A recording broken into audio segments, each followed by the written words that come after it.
Hey, how you doing? I just wanted to hop on here. I was thinking about something a little bit ago. Sorry, I just ate an oatmeal raisin cookie. Those things are addicting. I mean, very addictive. So I was thinking about this conversation I had with someone today. Honestly, I've been incredibly blessed with some just absolutely amazing guests on my new show, Breakthrough Walls. Hey, Robert C. Stern, how you doing? Elizabeth, I saw your message. We do need to talk. We need to chat. Catherine, how are you? Richard Trevino, my brother, how you doing? Pastor Richard Trevino. Jason Auld, how you doing? Chuck, good luck to you tomorrow, bro. Everybody wish Chuck some really good luck. Wish him some good luck tomorrow. Send him prayers, lots of positive energy. Elise Kephart, how are you? Good to see you. So, there's this poem that I read, somebody introduced me to, I don't even know how long ago, a long time ago, written by a lady named,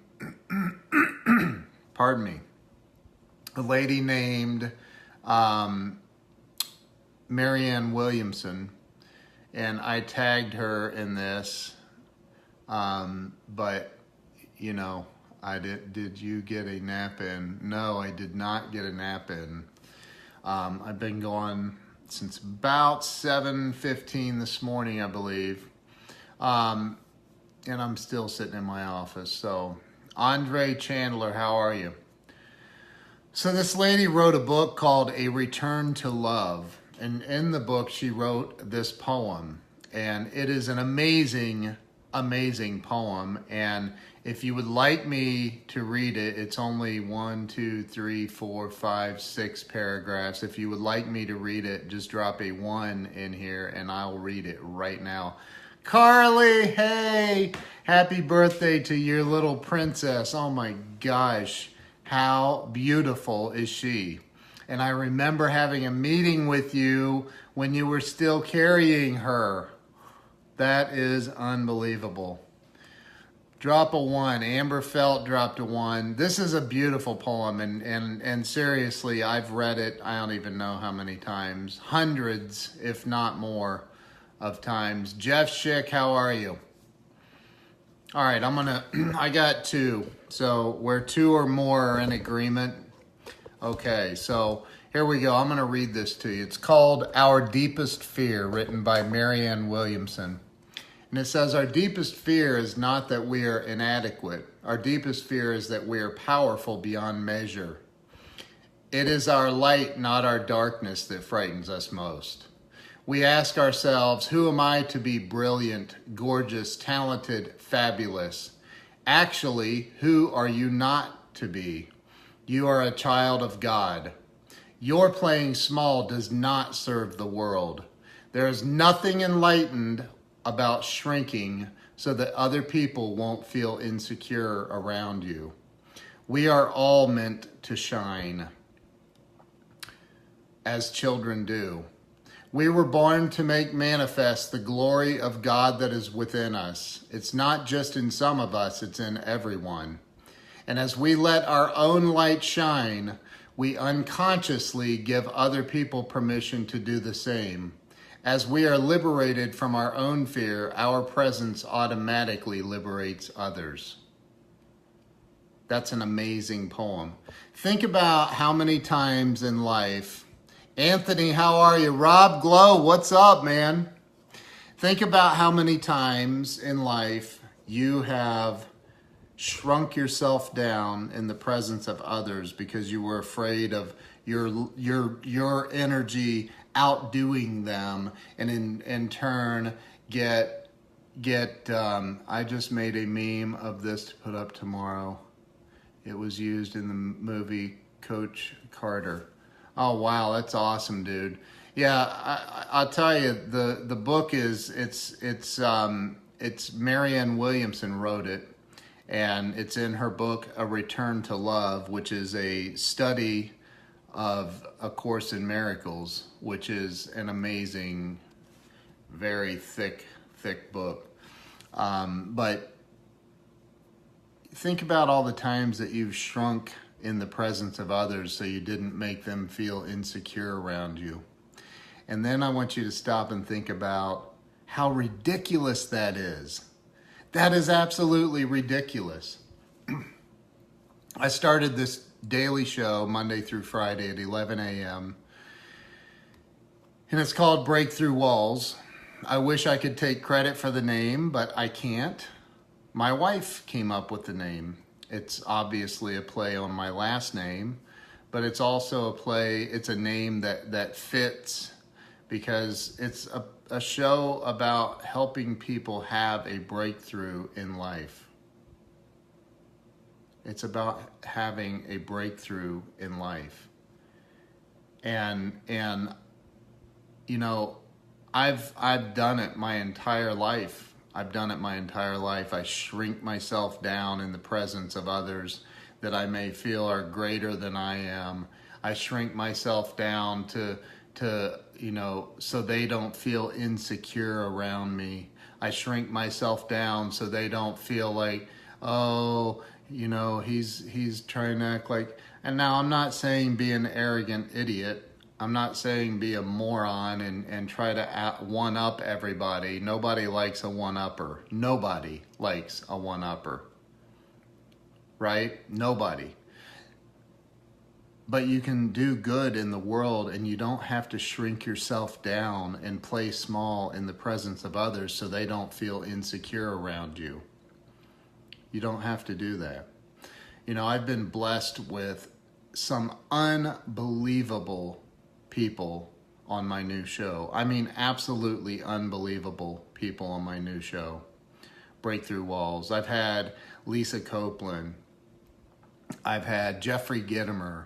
I've had Jennifer Gluckow. Hey, Greg Crane, great evening to you, eh? I've had some absolutely amazing people, like the "We're Not Worthy" Alice Cooper thing, right? I've had so many amazing guests on my show. I've had people that I barely know. I've had people that I've met once or twice. I have, you won't even believe some of the people that I have scheduled to come on the show. Like, you're not going to believe some of them. I know some of these people have roots of wisdom so deep in them that it will change your life if you listen to these interviews. Sharon Lecter, I mean, that lady she stepped off the right hand of God into this world. She's the co-author of Rich Dad, Poor Dad with Robert Kiyosaki. She's written, I don't even know how many, 14 or 15 books for the Napoleon Hill Foundation, including Think and Grow Rich for Women. And you know, like, man, we all are given the same 24 hours in a day. All of us. We all are you were sent here. You, I'm talking to you. You know who you are. You were sent here to this earth to do something phenomenal. Do something absolutely phenomenal. You were sent here to do something spectacular to help the world. We all were. And the problem is we go through life and we make mistakes. We do dumb things. All human beings do dumb things. Everybody does. There's not one single person on this planet that hasn't done something really stupid that they look and they go, oh my gosh, I can't believe I did that. And then people find out that you did it. And then you really feel dumb. And And then you shrink and you shrink and you shrink and you play small and you play small and you play small. Because if you play big, but yet everybody, you see it in these dirty politicians competing for, they go after each other in these hate campaigns, and they go after each other, point out the opposition's faults, and then the opposition goes, oh yeah, well you did this, and then it's like a bunch of freaking little elementary kids on a playground, and it's like, dude, everybody has. There's not a perfect person on this planet. And don't tell me there is. I don't care if you say the Pope is. Nah, I don't believe it. Sorry. Sorry to everybody who's Catholic that's going to unfriend me now, but I don't believe that. I'm sorry. It's my opinion. I think that everybody has screwed up. Everybody's sinned.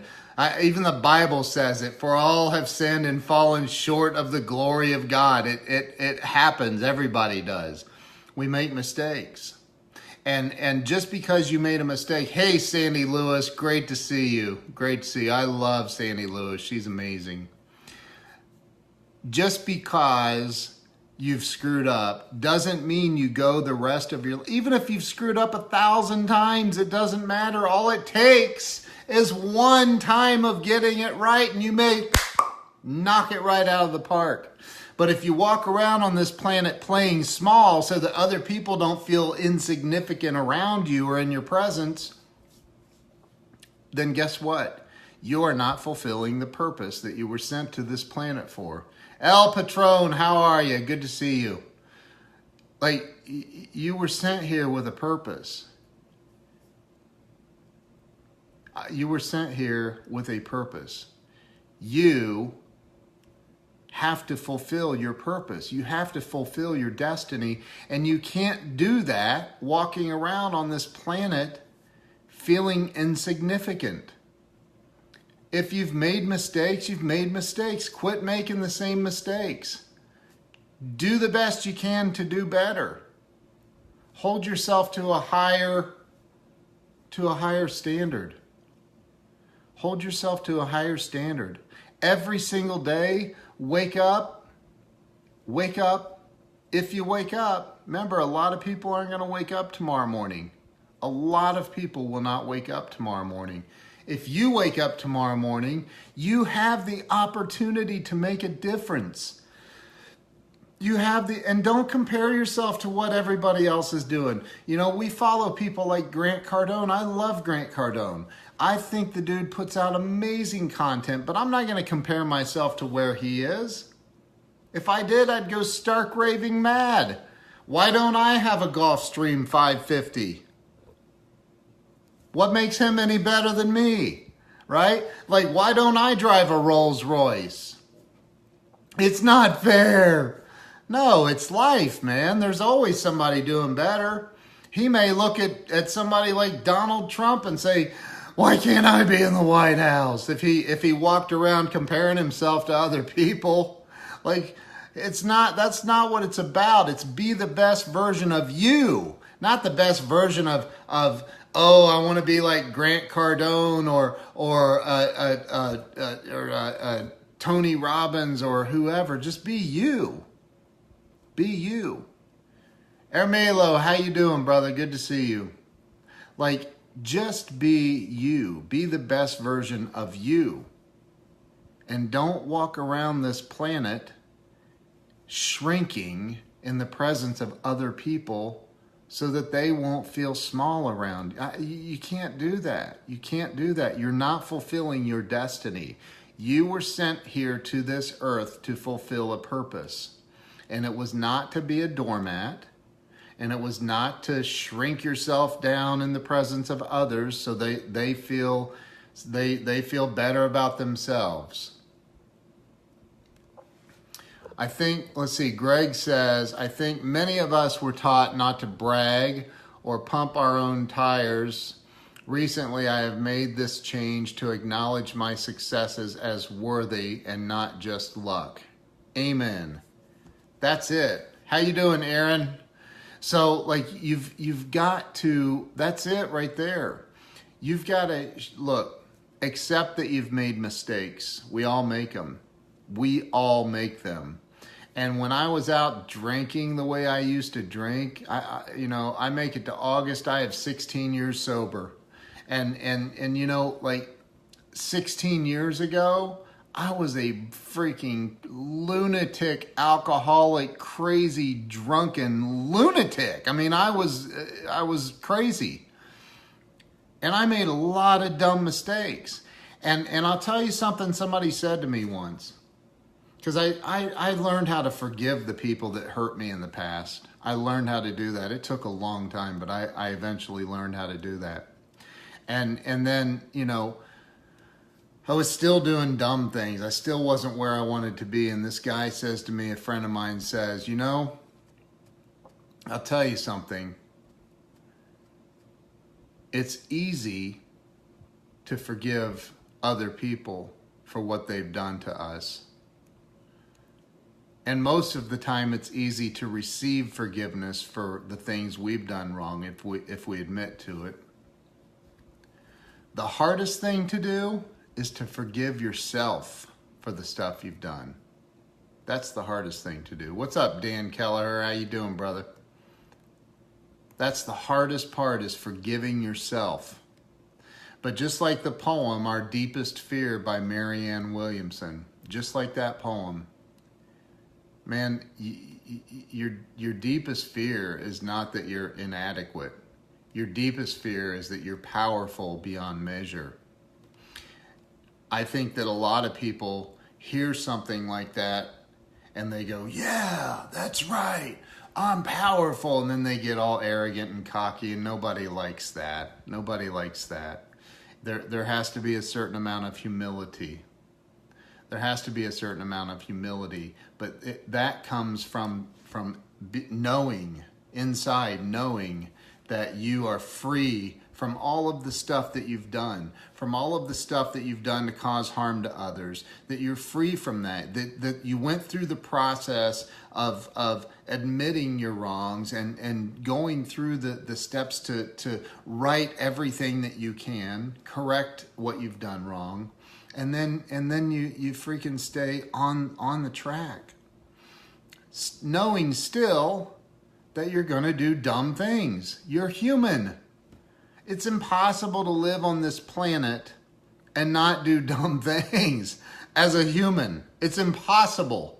Like, it's just impossible. But like, you know, I've seen like animals, like our dogs or our cat, like literally do dumb things. They, you know, fall down accidentally, or, you know, the cat fall off of a higher ledge than he was expecting. And you know, like look shocked for literally a split second and then go on about their day. And they, you know what's interesting is they don't beat themselves up about it. It's like, yeah, that was dumb. And then they move on, they forget about it. Human beings, we don't have that ability. It's like, we make a dumb mistake, we get hurt, we do something stupid, and then we pick up a ball bat to carry around with ourselves to beat the crap out of ourselves with it.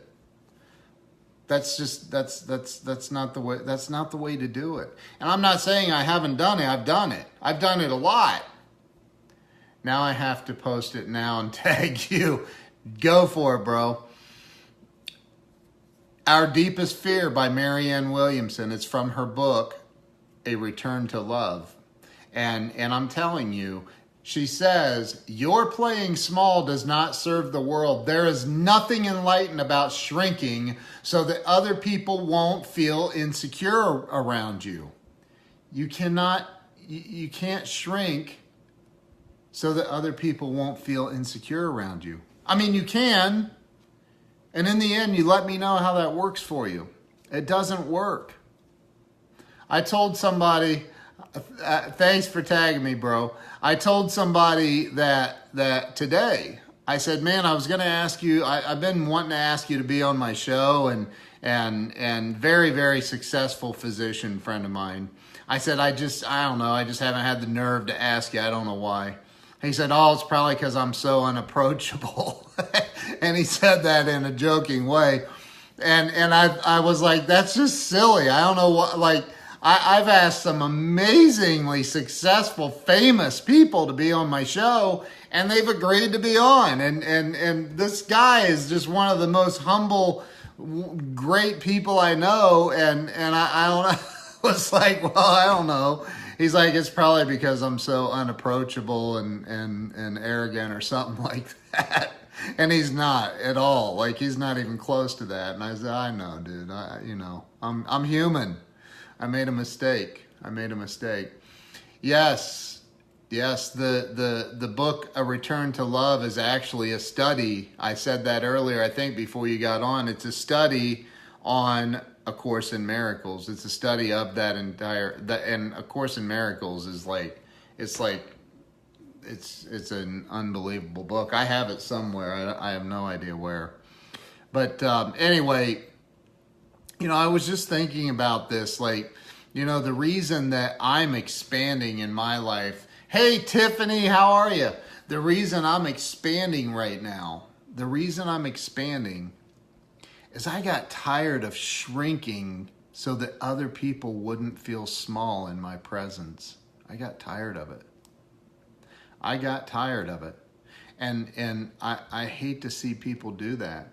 And I'm not saying come out and be all angry and arrogant. Nobody likes that. Nobody likes somebody that wants to one-up everybody. Nobody likes somebody that's, oh yeah, well, you'll not believe what I did. Nobody likes that. I'm talking about being humble, showing some humility. And I'm not saying be the village idiot. I'm saying just show some humility. Show some humility and learn that you playing small does not serve the world. It does nothing good for the world. You were sent here to this planet to do something big, something good, something to help other people. If you're watching my stream, you're either a stalker, and that's okay.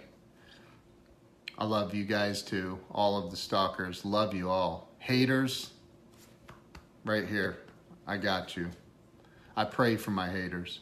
So, like, if you're on my stream though, you're either a stalker, which isn't very often now, ever, or you're somebody that wants to help other people, because most of the people, Tiffany, stalker. Hey, Tiffany, thanks for stalking me. Love you too.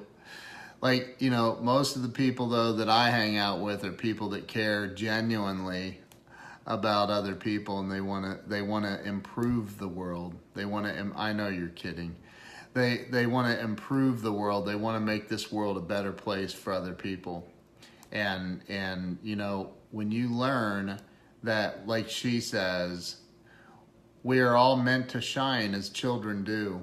We were born to make manifest the glory of God that is within us. It's not in just some of us, it's in everyone. And as you let your own light shine, you will unconsciously give other people permission to do the same. You see, as you're liberated from your own fear, your presence automatically will liberate others. Just being in their presence. Think about that. If you just quit thinking and playing small, stop shrinking around other people. Don't shrink around others and watch your life expand. Anyway, those are just some thoughts I was having tonight. Maybe it's a little bit too deep. Thank you for sharing. I really appreciate it. You have greatness within you, Les Brown. That's right. That's right. And, I'll tell you, like, the more you dig into letting go of the self-judgment. Samuel J. Sneed, my brother, how you doing, man?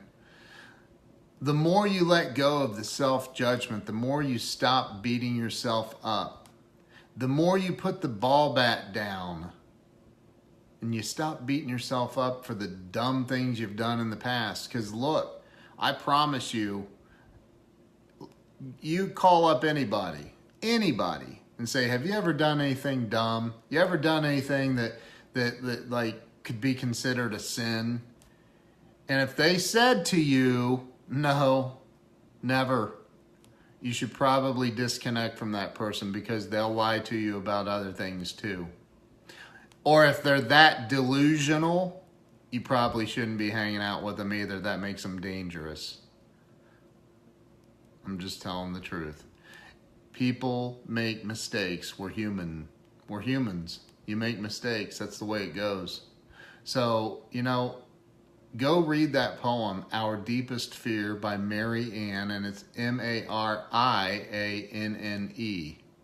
Marianne Williamson. Read that poem. It's an amazing poem. Take that poem and put it somewhere and read it every single day. Every single day. Our Deepest Fear by Marianne Williamson. Read that.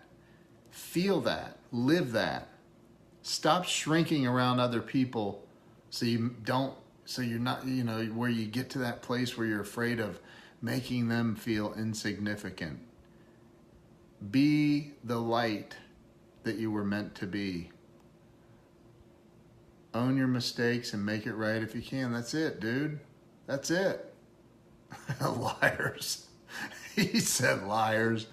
It's true, man. If anybody told me, no, I've never sinned. I've never made a mistake. I've never done anything wrong. Do you know the original meaning of the word sin? The original Aramaic meaning of the word sin was missing the mark. Missing the mark. Organized religion has turned it into something horrific. It's just you've missed the mark. You've missed the mark. It's that simple. If you've murdered somebody, yes, that's a sin. Not only is it a sin, it's like, dude, what? Huh? Are you out of your freaking mind? How could you kill somebody, you moron? Like, that just makes you an idiot. But like when you really dig into the etymology of some of the words, like the word sin, and you say, man, it's just missing the mark. I made a mistake. Oh well, move on. Let it go. Like I said, you see animals make mistakes. They don't beat themselves up over it. They don't go home at night and be angry at their spouse or their whatever. I thought it was Latin for clay pots without cracks. What? Oh my gosh. So just think through that. Seriously, put some thought into that. Think about what is it that if you really want to accomplish something great, and you weren't sent here to be average. You were not sent to this nobody is sent to this planet to be average. Nobody.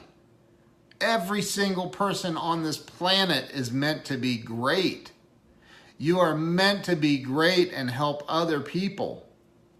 If you're not living that, that means that you're playing small. Why are you playing small? You're playing small to freaking make sure that somebody else doesn't judge you for being big. That somebody else doesn't judge you for doing what you're supposed to be doing. You're doing it so it's out of fear of judgment. It's out of fear of pissing off other people. And who cares? This is your life. The people that you're afraid of upsetting, I promise you, they're not going to die for you. They will not die for you. And if you really, really dig into it, ask those same people to start paying your bills. Ask them to pay your bills. Say, you know what? I need you to go on ahead and pay my bills. By the way, I want a Lamborghini payment, and I need you to take care of that. And I'd like a mansion to live in, and I'm going to go ahead and ask you to take care of that too. Because you're the one I'm living for. To have life and have it more abundantly. That's right. Stop playing small. Man, it's not serving a purpose. It's serving no purpose. You're playing small. It says it right there on my screen. Your playing small does not serve the world. There's nothing enlightened about shrinking so that other people won't feel insecure around you. They don't care. That's right, Elizabeth, they don't. They may be like, oh, wow, that's sad that you lost your car or you can't pay your mortgage and the bank's foreclosing on you. That's sad. Man, I'm sorry.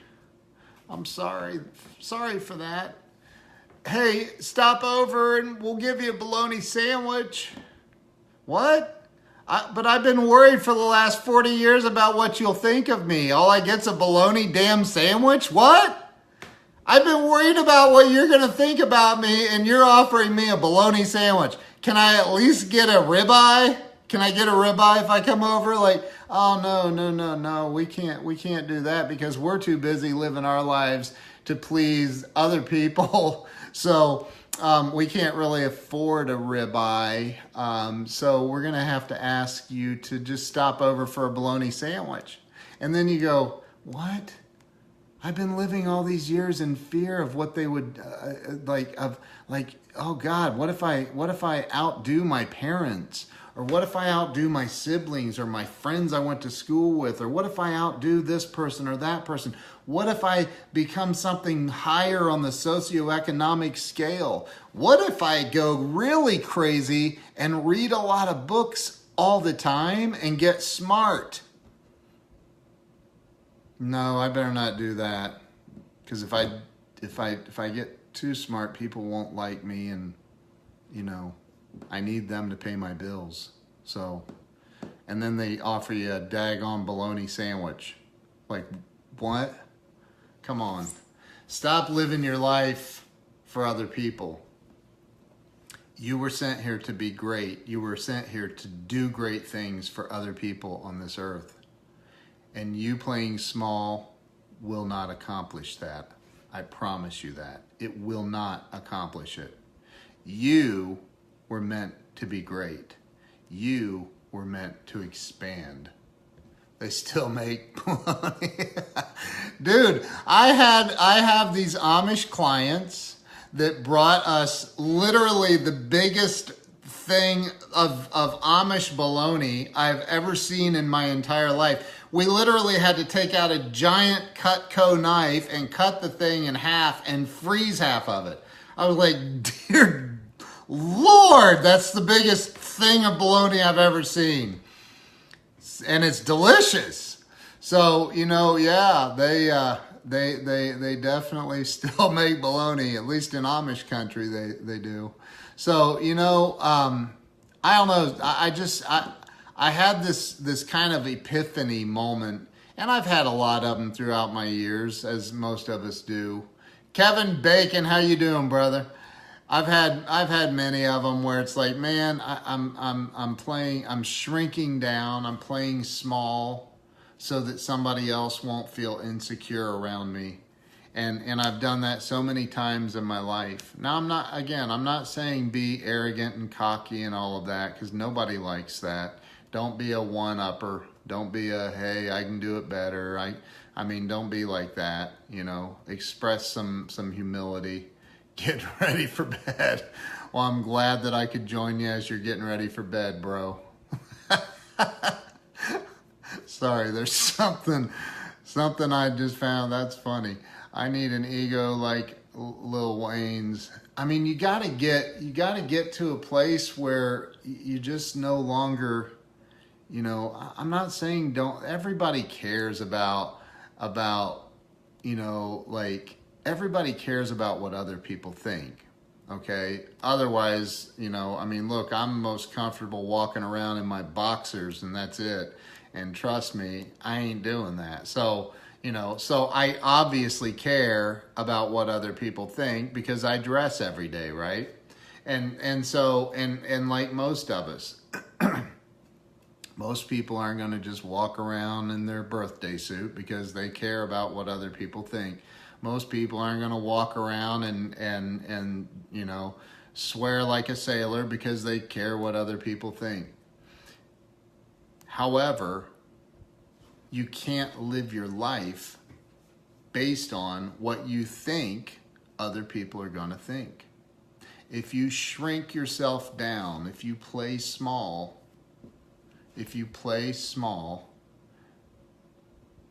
you're in bedrooms and bathrooms. Oh my gosh. If you play small so that other people won't feel insecure around you, you're not living your purpose. You're not doing what you're supposed to be doing on this planet. I promise you that. Go look it up, Our Deepest Fear, Marianne Williamson, Marianne, Marianne Williamson. It's from her book, A Return to Love. So thank you guys. I appreciate you all jumping on here, listening to me rant for however long it's been. Thank you. Appreciate it. Thank you for all the shares, the likes, the loves, the hearts, all of that. And I will see you guys tomorrow. I have David Cribbs coming on the show tomorrow, and David is a rock star. Reminds me of a job I did in a nudist colony. What? You really can't care what they think. Oh my gosh. That reminds me of being in the Caribbean one time on a cruise ship, and I was like, my ex was getting her hair braided or something, and we were down on St. Martin, and I had heard that there was a nude beach. I was in my 20s. I mean, it doesn't matter. I'm in my 40s. I'd still, but like, you know, I remember thinking, I'm going to go check out this nude beach while she's, you know, she's literally tied up. She's getting her hair done. And so I sneak away and I go around the corner and I'm like, hey, where's that nude beach? And he's like, oh, it's right down there. And so I walked down there and I was like, oh my God, that is not what I saw in magazines. I swear, like, there are things you cannot unsee. And I experienced that. I could not ever unsee it. So, you know, things aren't always what you think they're going to be. They're not always what you think they're going to be. Anyway, listen, I appreciate you guys. I appreciate y'all. I love her too. Marianne Williamson's amazing.